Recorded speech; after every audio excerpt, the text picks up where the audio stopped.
Hello friends, welcome to ட்ரெஸ்மி vlogs. இன்றைக்கி நம்ம பீட்ரூட் அல்வா எப்படி செய்யலான்றதை பார்க்கலாம். சண்டே ஆனால் நான்வெஜ் சாப்பிட்டுட்டு ஏதாவது ஸ்வீட் சாப்பிட்ணுன்னு கிரேவிங்ஸ் இருக்கும். அந்த மாதிரி டயத்தில் இதை செஞ்சு கொடுங்க. வீட்டில் இருக்க எல்லாருமே ரொம்ப விரும்பி சாப்பிடுவாங்க. அதுக்கு ஒரு கடாய் வச்சு 2 டீஸ்பூன் நெய் ஊற்றி அதில் முந்திரி திராட்சையை போட்டு நல்லா ப்ரௌனிஷ் கலரில் வர வரைக்கும் வதக்கி தனியாக எடுத்து வச்சுக்கோங்க. அதோட நான் 3 மீடியம் சைஸ் பீட்ரூட் எடுத்து சீவி வச்சுருக்கேன். அதே சட்டியில் போட்டு நல்லா கலக்கிக்கோங்க. பீட்ரூட்டில் இருக்கிற தண்ணி எல்லாமே ட்ரை ஆகி ஓரளவு நல்லா வெந்து வரணும். இந்த அளவு வெந்து வந்த உடனே இதில் நம்ம பால் ஆட் பண்ண போகிறோம். பீட்ரூட் ஃபுல்லாகவே பாலில் தான் வேகணும். நான் இந்த 3 பீட்ரூட்க்கு 1/4 லிட்டர் பால் எடுத்து ஊற்றுறேன். நல்லா இது முழுகிற அளவுக்கு.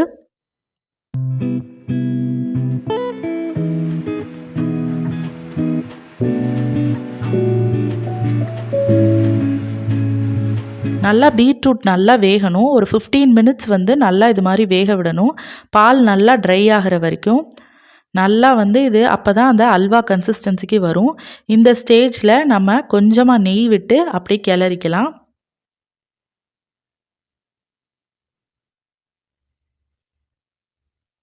இது எவ்வளோ திக்காக வந்துருச்சு பாருங்கள். இந்த ஸ்டேஜில் நம்ம சர்க்கரை போட்டுடலாம். நான் அந்த 3 பீட்ரூட்க்கு இந்த அளவு 1/4 கப் சர்க்கரை எடுத்திருக்கேன். இந்த 1/4 கப் சர்க்கரையை போட்டு நல்லா இதை கிளறி விட்டுக்கலாம். இது சர்க்கரை போட்ட உடனே நல்லா தண்ணி விடும். அது அப்படியே நல்லா ட்ரை ஆக ஆரம்பிக்கும். அது வரைக்கும் நம்ம விட்டுறணும். இப்போ தான் கொஞ்சம் கொஞ்சம் அல்வா பதத்துக்கே அது வரும். இந்த ஸ்டேஜில் நம்ம ஏலக்காய் பவுடர் ஆட் பண்ணிக்கலாம்.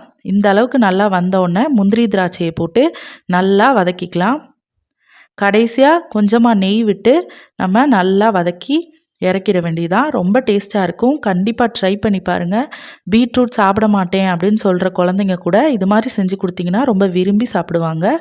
இந்த நெய் ஊற்றுறது ஆப்ஷனல் தான். கடைசி உங்களுக்கு வேணும்னா ஊற்றிக்கலாம்.